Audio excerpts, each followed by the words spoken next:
Bonjour à tous, bienvenue pour cette peut-être avant-dernière vidéo concernant le programme de cette année. On va attaquer la loi normale générale. On a travaillé la dernière fois sur la loi normale centrée réduite. C'est bien d'arriver quand même avec sur le monde du marché du travail de l'univers, avec quelques connaissances justement sur cette loi normale. Bon, ça va se limiter à quelques calculs à la calculatrice, il faut simplement bien comprendre comment ça fonctionne et surtout avoir une bonne représentation graphique, visuelle de ce qu'est cette loi normale. Nous avons travaillé sur la loi normale centrée réduite la semaine dernière. Rappel, la fonction que l'on intègre, dont on va calculer l'intégrale pour la probabilité, est une fonction dite courbe de Gauss. Celle-ci est centrée en 0, d'écart type 1. Comment reconnaît-on l'écart type? Tout simplement parce que c'est le point qui me donne le point d'inflexion, les deux points d'inflexion de la courbe. De part et d'autre de la courbe, il y a deux points d'inflexion. La distance entre le point d'inflexion et le centre de cette courbe, l'axe de symétrie, me donne l'écart type. Ici, l'écart type vaut 1. Le centre de symétrie, l'axe de symétrie, de cette courbe étant x égale la moyenne ou l'espérance de cette loi normale. Ici, elle est en 0. La loi normale centrée en 0, de moyenne 0 et d'écart type 1 est ce qu'on appelle la loi normale centrée réduite. Pour intégrer, il suffit de calculer l'aire sous la courbe, mais sachant que l'aire sous la courbe, en général, on ne peut pas la calculer autrement qu'avec la calculatrice. On ne sait pas intégrer à la main avec une primitive la fonction imbuvable qui donne cette représentation graphique. Dans ce que vous avez sous les yeux, vous avez deux valeurs. La première ici, P', c'est celle qui est comprise entre moins A et A pour A égale 1, ou 2, ou 3, etc. Et vous avez ici le 0,977, c'est l'aire pour x inférieur à A, c'est-à-dire toute cette partie-là, plus la petite partie en queue de peloton, là, qui est bien évidemment, en théorie, de moins l'infini jusqu'à A. Cette aire-là, on va peut-être lui mettre plusieurs couleurs, qu'est-ce que vous en pensez? Mais c'est une bonne idée. Hop, ça va être en bleu. Et puis celle-là, on va la mettre en rouge, tant et si bien que le mélange des deux fait un magnifique violet. Ouais, c'est du rouge ça? Ah bon, d'accord, très bien. Bon, bah ça alors, on va la mettre en bleu. Hop, t'es gentil, reviens sur cette aire-là, qui est un bleu un peu plus prononcé. Voilà. Bon, on comprend. Ça va nous suffire pour corriger les exercices 13 et 15 de la page 113. Exercice 13. La variable aléatoire x suit la loi normale n01 signifie 2 moyennes 0 et d'écart type 1, la fameuse, et d'écart type 1. Je rappelle, attention, que dans cette notation-là, le 1, c'est censé être l'écart type au carré, la variance. Donc ici, heureusement, racine carrée de 1, ça fait 1, donc la variance et l'écart type sont égales dans ce cas particulier. Probabilité que x soit supérieur ou égal à 1 est égale à probabilité que x soit inférieur à 1. Par conséquent, on regarde, évidemment, la probabilité que x soit supérieur à 1, c'est toute cette zone blanche-là, et la probabilité que x soit inférieur à 1, c'est toute la zone rouge-violette qui est ici. Clairement, ces deux aires ne sont pas égales, donc ces deux probabilités ne sont pas égales. Petit a, c'est faux. Petit b, probabilité entre moins 3 et 1 est égale à 1 moins la probabilité de x supérieur à 1. Eh bien, si je prends l'aire entre moins 3 et 1, et l'aire supérieure à 1, effectivement, on a un peu l'impression que ces deux aires, ça plus ça fait 1. Mais il reste un petit morceau là, l'aire pour x inférieur ou égal à moins 3. Et cette petite partie-là, eh bien, elle n'est pas négligeable. En tout cas, elle n'est pas nulle. Par conséquent, cette partie de moins 3 jusqu'à 1, plus la partie de 1 jusqu'à plus l'infini, qui correspond à l'aire celle-ci plus l'aire celle-ci, ça ne fait pas exactement 1, ça fait 1 moins cette petite partie-là. Car l'aire qui est égale à 1, c'est théoriquement toute l'aire de moins l'infini jusqu'à plus l'infini. Et enfin, donc c'est faux, la partie pour x compris entre moins 1 et 1 est égale à 1 moins 2 fois x compris inférieur à moins 1. Alors, la probabilité que x soit compris entre moins 1 et 1, la voici, elle est ici, entre les deux, entre la moyenne moins l'écart type et la moyenne plus l'écart type, ça fait 0,683 à peu près, ça sera un résultat qu'on va écrire dans le cours. Et l'autre R qui est mise en cause, c'est la probabilité que x soit inférieur à moins 1, c'est-à-dire la petite probabilité rouge. Et on nous dit que cette probabilité bleu-violette là est égale à 1 moins 2 fois cette probabilité rouge. Eh bien c'est vrai, puisque cette probabilité rouge, par symétrie, je la retrouve ici, dans cette probabilité blanche. Vous avez vu l'abus de langage que je fais, je parle de probabilité rouge et probabilité blanche, alors que normalement c'est l'aire rouge qui est égale à la probabilité que x soit inférieur à moins 1, et l'aire blanche qui donne la probabilité que x soit supérieur à 1. Eh bien cette aire rouge et cette aire blanche, ces deux probabilités-là, sont égales par symétrie. Par conséquent, comme la somme de ces trois zones est égale à 1, cette zone-là est égale à 1 moins les deux probabilités qui sont ici. Mais comme ces deux probabilités sont égales, eh bien l'aire bleue, la probabilité que x soit compris entre moins 1 et 1, est égale à 1 moins 2 fois cette aire-ci. Ou encore 1 moins 2 fois cette aire-là. En tout cas, 1 moins 2 fois l'aire entre moins l'infini et moins 1, c'est-à-dire 1 moins 2 fois la probabilité que x soit inférieur à moins 1. Par conséquent, le petit c est vrai. C'est ce que j'avais essayé d'expliquer la dernière fois, mais c'était un petit peu flou. On va l'utiliser régulièrement. Ici, le fait que les deux aires de part et d'autre d'un intervalle centré autour de la moyenne sont égales, et que l'intervalle ici centré, l'aire, la probabilité que x soit compris entre moins 1 et 1, ou entre moins a et a, eh bien, est égale à 1 moins 2 fois cette petite aire-là, ou cette petite aire-là. 13, faux, faux, vrai. Et le 15, x suit la loi normale, etc. L'aire colorée en rose en unité d'aire est égale à de moins 1 à 1. 0,5, eh bien je l'ai dit à l'oral, on l'a encore sous les yeux. Ici, non, cette aire entre les deux écarts-types de part et d'autre de la moyenne est égale à peu près à 0,683. Ça ne changera jamais. Par conséquent, A, c'est faux. La probabilité que x, la probabilité que x soit inférieur à moins 1, moins la probabilité que x soit inférieur à 1.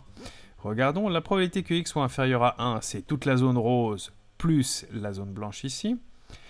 Et donc, si je fais probabilité que x soit inférieur à moins 1, c'est la zone blanche, moins toute cette zone-là. Ah bah non, ça donne une probabilité négative. C'est faux.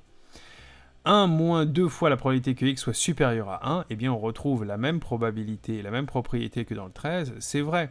L'aire rose, c'est 1, c'est-à-dire la totalité de l'aire, moins 2 fois cette petite aire blanche, puisque les deux aires blanches ici sont égales par symétrie. Donc c'est vrai. Faux, faux, vrai. Allons voir ce qui se passe à la page 215. Je crois que vous avez parlé du 33 et du 35. Courbe de Gauss représentant ici, encore une fois, la loi normale centrée réduite. Vous voyez bien les points d'inflexion en moins 1 et en 1. Alors, P de x égale 0 égale 0,4. Est-ce que c'est vrai, est-ce que c'est faux? Eh bien, c'est faux. P de x égale 0, je rappelle que c'est un modèle de probabilité où une probabilité est une aire. Par conséquent, P de x égale 0, c'est juste l'aire entre 0 et 0. Eh bien, ça fait 0. 1a, c'est faux. La probabilité que x soit égal à 0 est égale à 0. Deuxième affirmation, P de x inférieur à 0 est égal à P de x supérieur à 0 est égal à 0,5. Eh bien ça c'est vrai puisque l'aire totale sous la courbe est égale à 1 et que la courbe est symétrique par rapport à l'axe des ordonnées. P de x supérieur ou égal à 3 et P de x inférieur ou égal à moins 3 sont égales à 0. Eh bien c'est faux puisque ces aires-là, on les a encore ici, là, si je vais chercher ici en moins 3, on a un petit morceau d'air, hein, donc cette partie-là n'est pas nulle en théorie, donc ça n'est pas égal à 0. C'est peut-être petit, c'est de l'ordre du millième, mais en tout cas, ça n'est pas nul. Ensuite, je vérifie en fait que ça enregistre. Oui, bien sûr, une fois j'ai discuté pendant 1 heure comme ça et ça n'avait pas enregistré. 2a, P de x supérieur à moins 2, alors c'est toute cette zone-là, est égal à P de x inférieur à 2. Alors, P de x supérieur à moins 2 est égal à P de x inférieur à 2. Eh bien, c'est vrai, P de x supérieur à moins 2, c'est toute cette partie-là. Alors, on va essayer de la...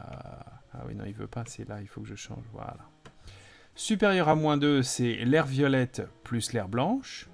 Et P de x inférieur à 2, c'est l'aire violette plus l'aire rose. Mais comme l'aire rose et l'aire blanche sont égales, ces deux probabilités sont égales par symétrie. Donc, 2a, c'est vrai.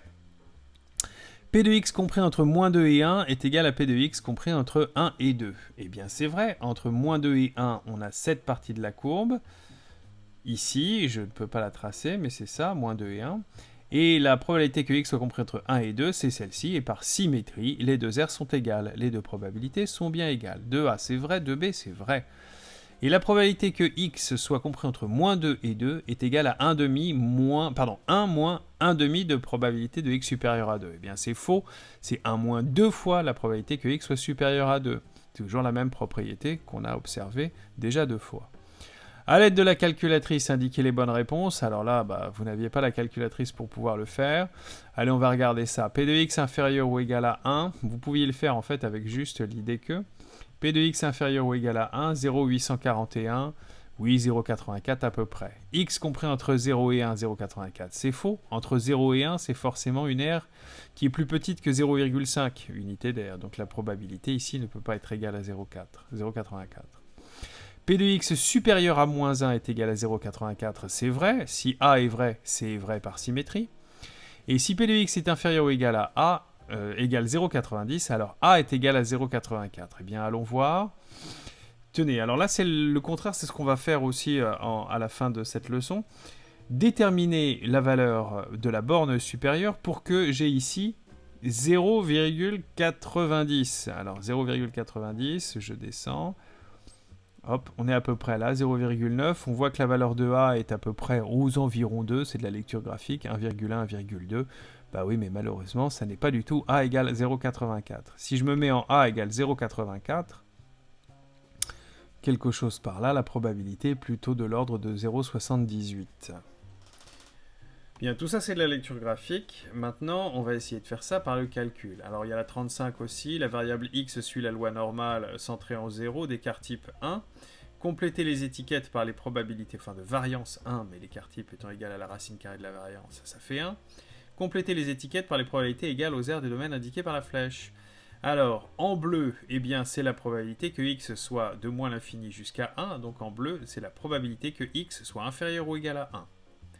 En rose, c'est la probabilité que x soit compris entre 1 et 2. Et en vert, la probabilité que x soit supérieur à 2. On considère ici, c'est pas très précis, mais ici j'ai une fonction zoom là, mais ça va faire chauffer l'ordinateur. Voilà, on considère oui que l'air, c'est pas entre 2 et 3, ça va un petit peu plus loin. Apparemment, l'air verte prend en compte tout ce qu'il y a pour x supérieur ou égal à 2. Voilà pour la loi normale centrée réduite. Bon, alors, sur votre cours, que je vais enfin mettre en ligne, on avait donc toute cette partie-là, la loi normale centrée réduite, on a vu les propriétés, vous avez vu les petites démonstrations, alors il utilise parfois du vocabulaire mathématique un peu précis, mais c'est toujours par exploitation de la courbe en cloche que l'on retrouve ces propriétés-là. Ça vaut presque même pas la peine de les apprendre par cœur pour le bac, tout simplement parce qu'il n'y a pas de bac, en tout cas il n'y a pas d'épreuve, mais en fait on retrouve toujours ces propriétés-là par la symétrie de la cloche par rapport à la moyenne. Je vais passer la notion de seuil pour faire simple, et elle n'est pas fondamentale, je dirais, pour ceux qui veulent faire des maths l'année prochaine, et puis vous reverrez tout ça. J'arrive tout de suite directement à l'utilisation de la calculatrice pour calculer, dans le cadre d'une loi normale, de moyenne quelconque et d'écart type quelconque. Alors, concernant la loi normale, ça signifie que je travaille avec une courbe en cloche qui ne sera plus centrée en 0, puisque la moyenne de ce qu'on étudie n'est pas toujours 0, et l'écart type n'est pas toujours 1. Si vous vous souvenez du jeu qu'on avait fait avec l'archer, qui tire dans sa cible, en fait, l'écart type peut être plus petit, ce qui donne une courbe en cloche plus resserrée, ce qui signifie que les probabilités de tomber autour de la moyenne sont plus importantes, où l'écart type est plus écarté, ça veut dire que le point d'inflexion est plus loin de la moyenne, la cloche est donc un petit peu plus étalée, plus plate, et les probabilités sont plus réparties, sont plus écartées autour de la moyenne. Et enfin, la moyenne, elle, évidemment, c'est la valeur moyenne de la population qu'on étudie, celle qui, d'après les statistiques, me donne cette moyenne-là, et que l'on peut espérer obtenir lorsque l'on fait une expérience aléatoire, choisir une personne au hasard. Alors, je vais donc aller chercher un fichier tout à fait similaire. Ça doit être celle-ci. Non, ne pas sauvegarder. Voilà. Tout à fait similaire à la loi normale centrée réduite, sauf qu'ici, voilà, c'est une cloche de loi quelconque.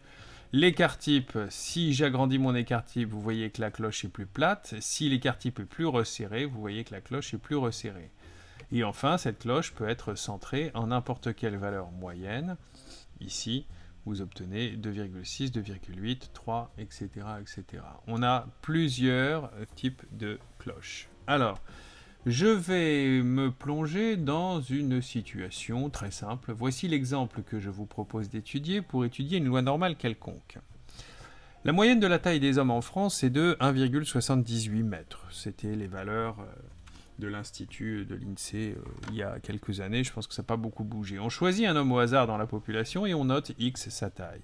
On suppose que X suit une loi normale de paramètres mu, la moyenne, 178, on est en centimètres, et sigma, l'écart type égale 6 cm. Alors, ça veut dire que la courbe que l'on va intégrer va avoir un écart type de 6 cm et va être centrée en 178. Voici la courbe de Gauss, elle est représentée par la fonction donnée ici. Vous observez que la courbe est symétrique par rapport à 178, la moyenne, et vous observez que l'écart type de 6 se voit graphiquement par la position des deux points d'inflexion, à 178 plus 6, 184, et à 178 moins 6, 172. Vous avez ici, j'ai mis deux valeurs A et B pour qu'on puisse repérer l'air sous la courbe, et on va se permettre de calculer ça à la calculatrice. Alors, déterminer à la calculatrice la probabilité que x soit compris entre 172 et 184. Alors si vous vous souvenez, je vous ai dit que si je me place exactement aux écarts types de part et d'autre d'une loi normale, de la moyenne, on doit trouver à peu près 0,683. Alors on va vérifier que cette valeur est celle que l'on trouve à la calculatrice.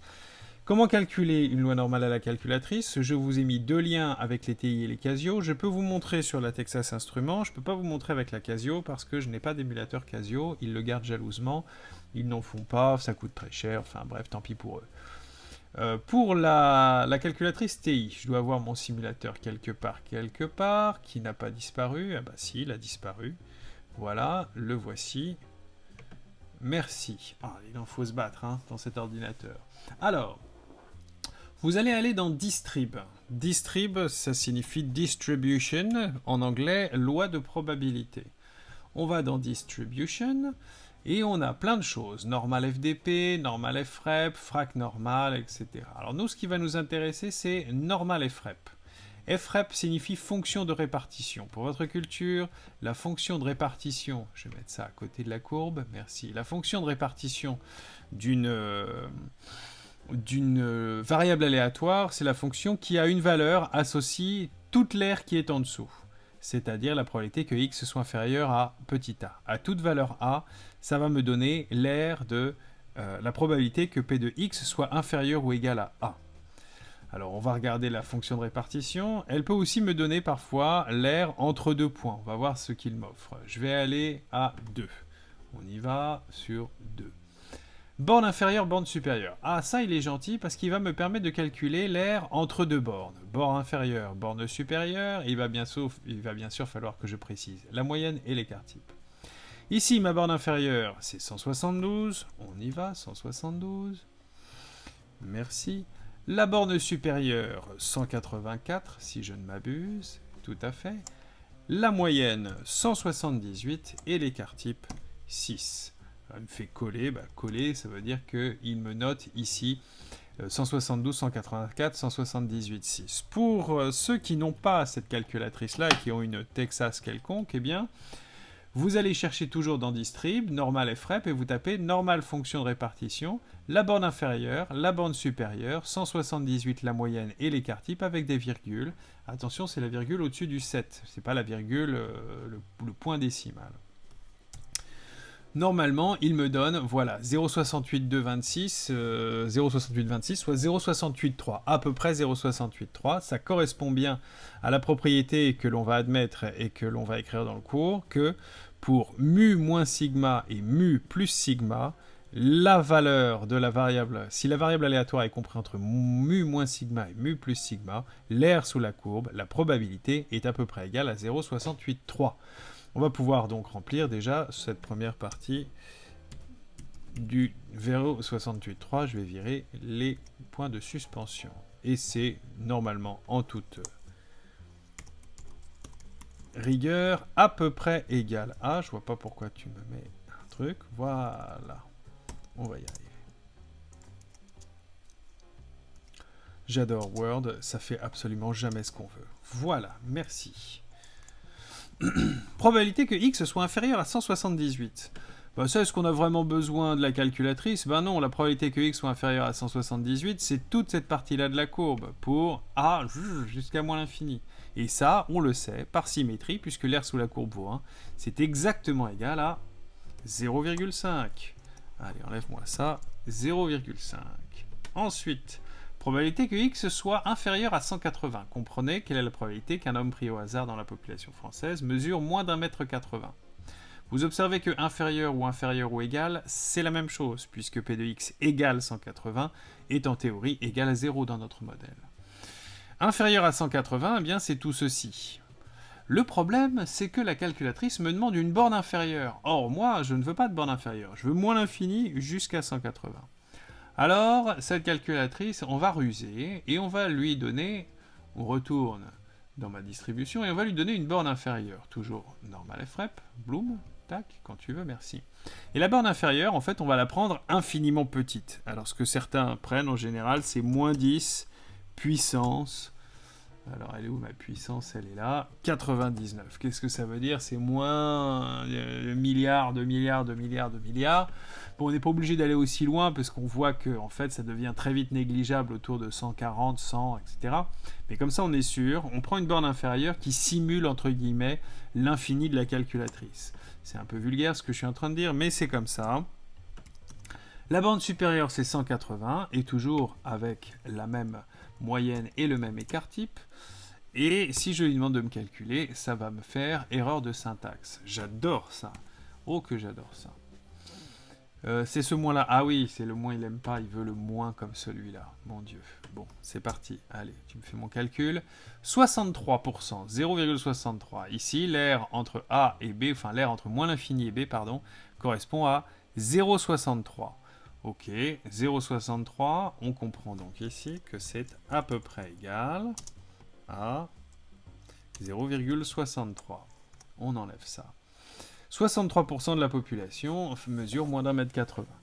X supérieur à 1,90 m maintenant. Eh bien, pour X supérieur à 1,90 m, je cherche cette petite R là. Je vais prendre B, tiens.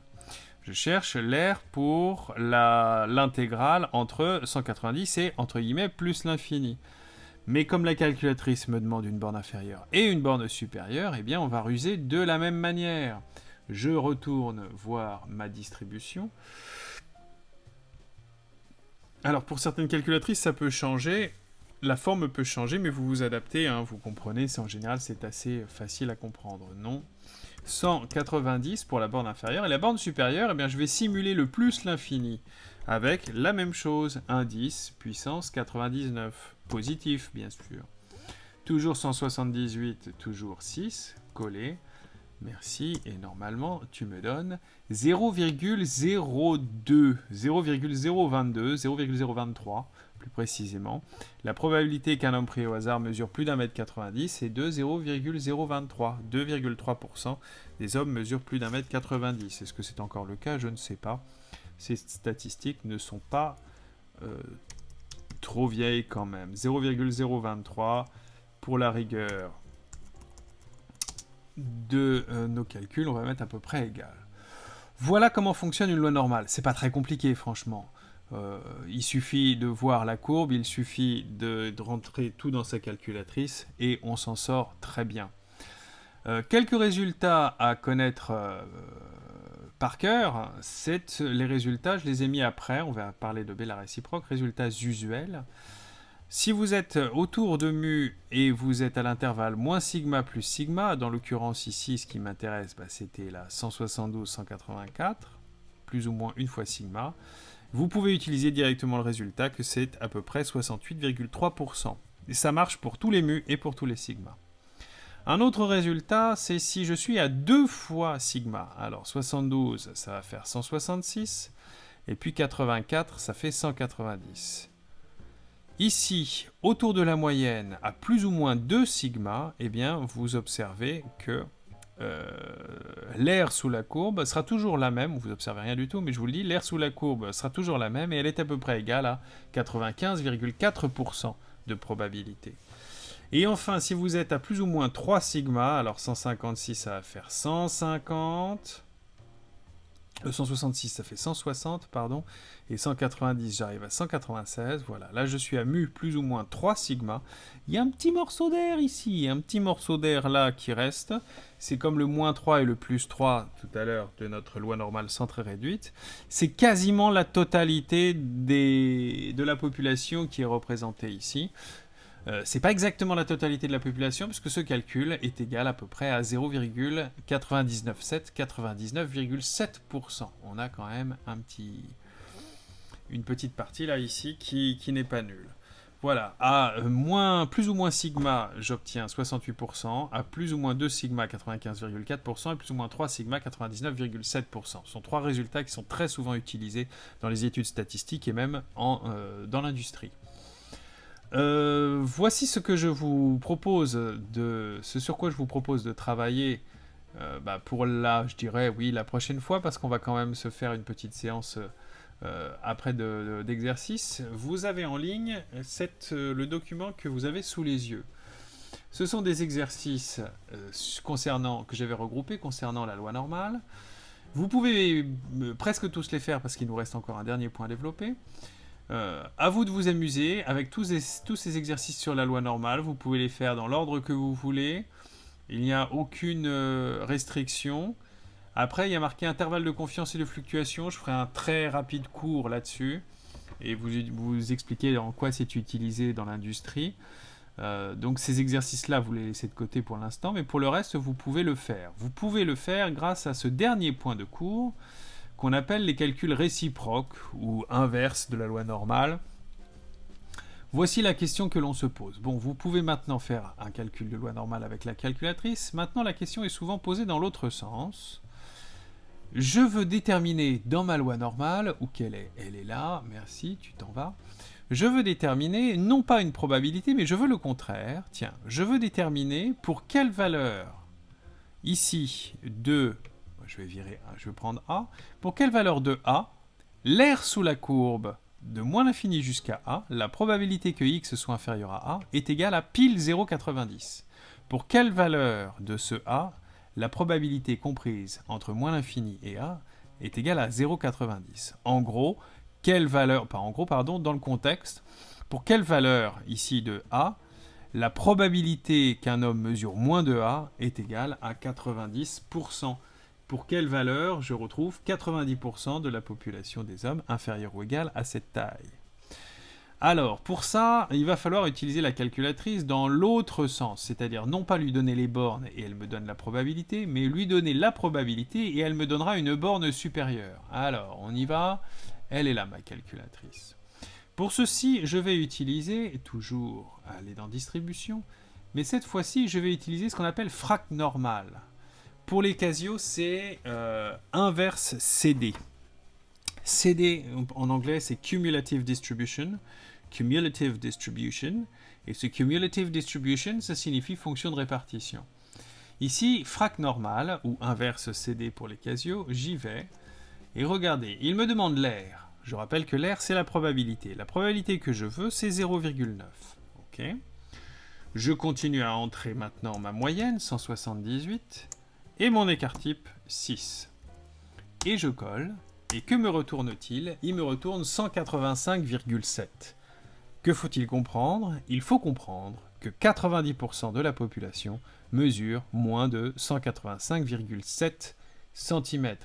C'est donc à 185,7, quelque part par là, 186, ou, pardon, 185,7, il est gentil. Voilà, 185,7, que l'air sous la courbe est égal à 90%. Donc ici, excusez-moi, à la calculatrice, je vous rappelle que vous n'avez aucun autre outil possible pour répondre à cette question. À la calculatrice, pardon, 2 points, vous trouvez que A est égal à peu près à merci. 180, on a dit combien? 5, où est-ce qu'elle est ma calculatrice? 7, 68, 67, allez, 185,7. Et donc, si vous voulez une interprétation, ça veut dire que 90% des hommes mesurent moins ou égal à 185,7 cm. C'est très bien. Alors, voici le premier type de question qu'on peut vous poser. Deuxième type de question, déterminer A pour que la probabilité que X, cette fois-ci, soit supérieure à A égale 0,80. Comprenez, pour quelle valeur de borne inférieure cette fois-ci, ma borne supérieure est à plus l'infini, quelle valeur va me donner P de X supérieur à A égale 80%, 0,8. 80% des hommes ont une taille supérieure ou égale à, je ne sais pas où. Là. Donc, il va falloir le retrouver. Ah, mais attendez, le problème, c'est que la calculatrice, elle ne me donne que l'air sous la courbe à gauche de ma borne. Il n'y a pas d'option quand je fais où est-ce que tu es là? Quand je fais mon frac normal, là, ici, que je vais chercher 3, il me demande une aire. Mais attention, l'air que je dois lui donner, c'est l'air à gauche de ma courbe. Je n'ai pas d'option pour pouvoir lui préciser si l'air que je veux est à gauche ou à droite. Alors, comment je vais faire? Sachant que j'ai 80% au-dessus. Eh bien, évidemment, vous avez compris, je vais réfléchir avec le cerveau de ma tête et je vais voir que si j'ai 80% au-dessus, c'est pas très difficile de comprendre que la valeur que je dois avoir au-dessous est de 20%. Je rappelle que l'air total sous la courbe représente 100%, soit une probabilité de 1. Je vais donc aller chercher, avec ma calculatrice, frac normal, non pas 80%, mais 20% en dessous. Ici, l'air que je vais lui demander, c'est 0,2, toujours avec la même moyenne et la même écart type. Je colle et il me donne 172,95, presque 173. 80% des hommes mesurent plus d'1,73 m. Et voilà. L'air entre A et plus l'infini est égal exactement à 80%. Réponse à la calculatrice. Eh bien, on sait toujours la même chose. A est à peu près égal. Alors, pour avoir une trace du calcul que l'on vient de faire, on va faire que la probabilité que X soit inférieur à A est égale à 1 moins la probabilité que X soit supérieur à A. Et donc ici, ce qui m'intéresse, ça fait 20%. Et donc, une fois que j'ai déterminé la valeur que je vais rentrer dans la calculatrice, je peux y aller à la calculatrice. Calculatrice, je trouve A égale à peu près, on a dit combien? 173 cm. Voilà. Donc vous avez compris, hein, si on vous demande x inférieur à, la calculatrice donne directement le truc. Si on vous demande x supérieur à a, vous faites 1 moins pour obtenir la valeur que vous voulez mettre dans la calculatrice. Allez, dernière petite chose. Cette fois-ci, c'est un petit peu plus subtil. Je veux un intervalle centré autour de la moyenne qui contient 75% de la population. Autrement dit, en termes mathématiques, je veux déterminer la valeur de A telle que x compris entre mu moins A et x compris entre mu plus A ait une probabilité de 0,75. Graphiquement, je vais m'y retrouver à chaque fois, merci. Graphiquement, reviens-toi là, je veux un intervalle qui soit centré autour de la moyenne, de part et d'autre de la moyenne, qui contienne exactement 75%. Si vous vous souvenez, je sais que à plus ou moins sigma, 172-184, j'ai 68%. À plus ou moins 2 sigma, je suis à 166-192, non 190, merci, j'ai exactement 95,4%. Bon, la question c'est à quel intervalle centré me donne exactement 75% à l'intérieur. Alors, je rappelle que la calculatrice, elle ne me donne que une valeur de A pour si je lui donne l'air inférieur à. Alors, j'ai 75% entre les deux. Mais ce qu'il faut que je donne à la calculatrice, c'est une aire sous la courbe, de moins l'infini à ça. Donc, ce que je peux demander à la calculatrice, éventuellement, c'est de me trouver cette borne-là, si j'arrive à lui donner toute l'aire sous la courbe. Question, quelle est la valeur de toute l'aire sous la courbe si je sais que entre les deux valeurs centrées autour de mu, j'ai 75%, 0,75. Réponse, eh bien oui. Si vous vous souvenez de ce qu'on a vu sur la loi normale centrée réduite, qui va s'appliquer à cette loi normale quelconque, si là j'ai 0,75, je rappelle que les deux petites aires blanches de chaque côté sont égales à 1 moins 0,75. C'est-à-dire que j'ai, sur les deux aires blanches regroupées ensemble, 25% de la population, une probabilité de 0,25. Par conséquent, quelle est la valeur de cette petite aire blanche toute seule, et non pas celle-là? Eh bien, la moitié de 25 par symétrie, soit 0,125, 12,5%.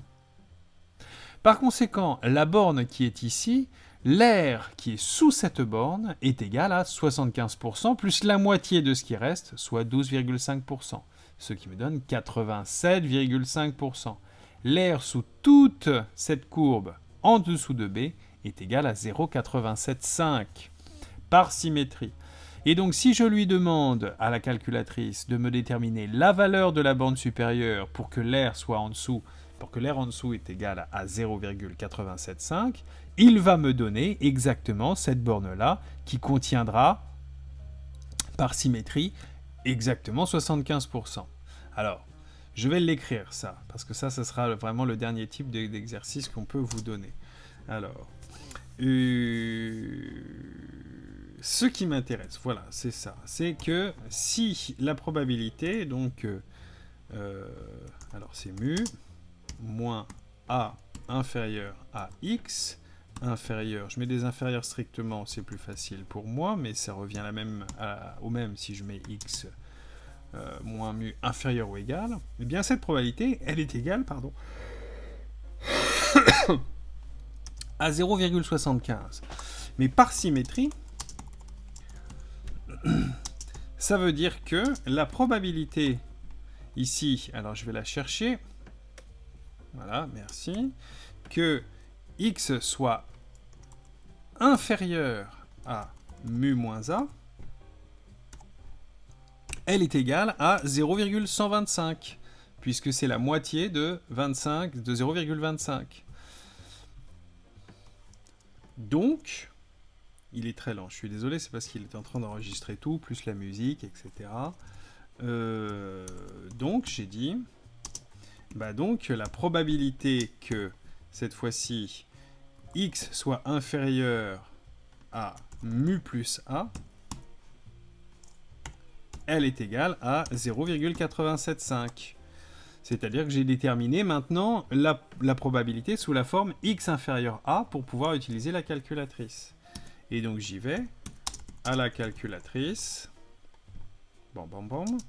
Et je vais chercher ma machine. Je suis jamais dans le bon sens. Elle est là. Je retourne à ma distribution. Je retourne à frac normal. Blombe. Et là, l'aire sous la courbe, c'est 0,875. Je vais coller tout ça, il va me donner la borne supérieure de mon intervalle centré qui contient 75%. Voilà, merci, et ça me donne 184,9. Alors 184,9, c'est là. Alors 184,9, ça me donne la borne supérieure, 184,9.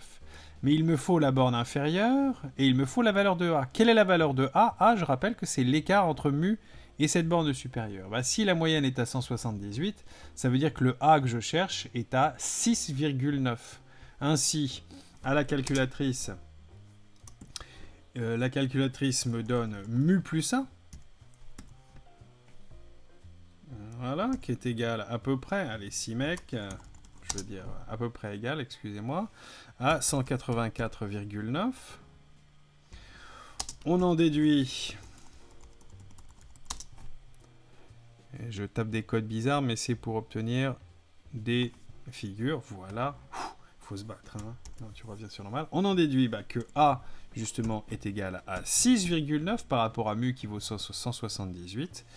Et donc, l'intervalle qui contient 0,75% de la population, si je le veux en termes de pourcentage, 75% de la population Et on y va. Alors, la borne inférieure, ah mince, il faut la calculer. Eh ben, c'est 178 moins 6,9. 178 moins 6,9. Allez, 178 moins 6,9. Je sais que certains... 171,1. Donc 171,1. Et de l'autre côté, c'est le 184,9 que la calculatrice m'a donné. Voilà, on ferme, on donne, plaf, boum. Et voici l'intervalle qui contient 75% de la population. 75% de la population des hommes mesure entre 171,1 et 184,9 cm. Autrement dit, la probabilité qu'un homme pris au hasard mesure entre 171,1 et 184,9 cm est de 75%. Donc n'oubliez pas, la calculatrice ne vous donne que la borne supérieure si vous lui donnez l'air en dessous. Par conséquent, il faut toujours transformer le problème en air en dessous. Si jamais on vous demande une aire au-dessus, bah vous faites 1 moins et vous obtenez l'aire en dessous. Et si jamais on vous demande un intervalle centré, alors c'est plus compliqué. Il faut ajouter, pour avoir l'aire en dessous, il faut ajouter la moitié de ce qui reste par rapport à 1. Si là, c'est 0,75, les deux aires de part et d'autre valent 0,25. Et donc la moitié de ces deux aires qui représentent cette petite partie-là est égale à 0,125. J'ajoute 0,75 à 0,125 pour avoir l'aire totale en dessous de la borne supérieure, soit 0,875, et j'ai ainsi la borne supérieure. Vous pouvez aussi lui demander la borne inférieure en lui demandant quelle est la valeur de A pour une aire pour une aire égale à 0,125. La probabilité que x soit plus petit que A est égale à 0,125. Et il vous donnera la borne inférieure. Elle vous donnera 171,1. Allez, on se fait le petit plaisir de refaire le calcul pour que vous compreniez bien une dernière fois. Je sais, je me répète, mais c'est pas grave. Si je lui demande maintenant l'air 125, eh bien normalement, si on ne s'est pas trompé quand tu veux Jean-Claude, il va me retourner 171,09, soit 171,1, ce que j'ai trouvé tout à l'heure. Ça me permet de retrouver ainsi la valeur de A par rapport à la moyenne et je retrouve la borne supérieure. Voilà, vous avez de quoi vous amuser avec tous ces exercices-là, les exercices 1 à 15. Je referai une vidéo la semaine prochaine, la dernière, pour vous parler de deux petites choses. Pour vous parler de l'intervalle de confiance et de fluctuation et faire un petit point sur les intégrales, montrer qu'une intégrale peut être négative. Pour ceux qui vont faire des études supérieures l'année prochaine, il faut que vous sachiez quand même que l'intégrale n'est pas forcément une aire positive en mathématiques. Bon courage à tous. Si vous avez des questions, si vous voulez me renvoyer vos exercices, n'hésitez pas. Je ne vous impose plus un travail supplémentaire. Mais si vous voulez me faire quelques exercices pour me montrer que vous avez tout bien compris, c'est très bien. Sinon, eh bien, on se revoit. Vous me rentendrez une dernière fois la semaine prochaine, en espérant vous croiser un de ces quatre, je ne sais pas, un de ces quatre. Bon courage à tous et bonne fin de soleil, puisque je crois que ça va se couvrir vers 15h. Voilà, c'était la météo. Au revoir.